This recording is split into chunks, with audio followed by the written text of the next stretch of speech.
ઉપરવાસમાં થયેલા ભારે વરસાદને પગલે વડોદરાની વિશ્વામિત્રી નદીની સપાટી 13 ફૂટે પહોંચી છે, ત્યારે કાંઠાના વિસ્તારોને એલર્ટ જાહેર કરાયા છે. પાણીની સતત આવકને પગલે વિશ્વામિત્રી નદીની જળ સપાટી 13 ફૂટે પહોંચી જતા સમગ્ર વહીવટી તંત્ર હાઈ એલર્ટ મોડ પર આવી ગયું છે. સંભવિત પૂરની સ્થિતિને ધ્યાનમાં રાખીને વડોદરા મહાનગરપાલિકા અને જિલ્લા તંત્ર દ્વારા નદી કાંઠાના તમામ નીચાણવાળા વિસ્તારોમાં એલર્ટ જાહેર કરવામાં આવ્યું છે.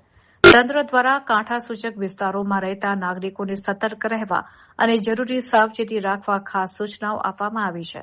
સ્થિતિ પર કાબૂ રાખવા માટે વહીવટીતંત્રની ખાસ ટીમો દ્વારા 24 કલાક નદીની જળ સપાટી ઉપર બારીકાઈથી નજર રાખવામાં આવી રહી છે. કોઈપણ પ્રકારની ઇમરજન્સી કે કટોકટીની સ્થિતિને પહોંચી વળવા માટે સ્થાનિક તંત્ર, રાહત અને બચાવ ટુકડીઓ સાથે સંપૂર્ણ રીતે કાર્યરત અને સજ્જ છે.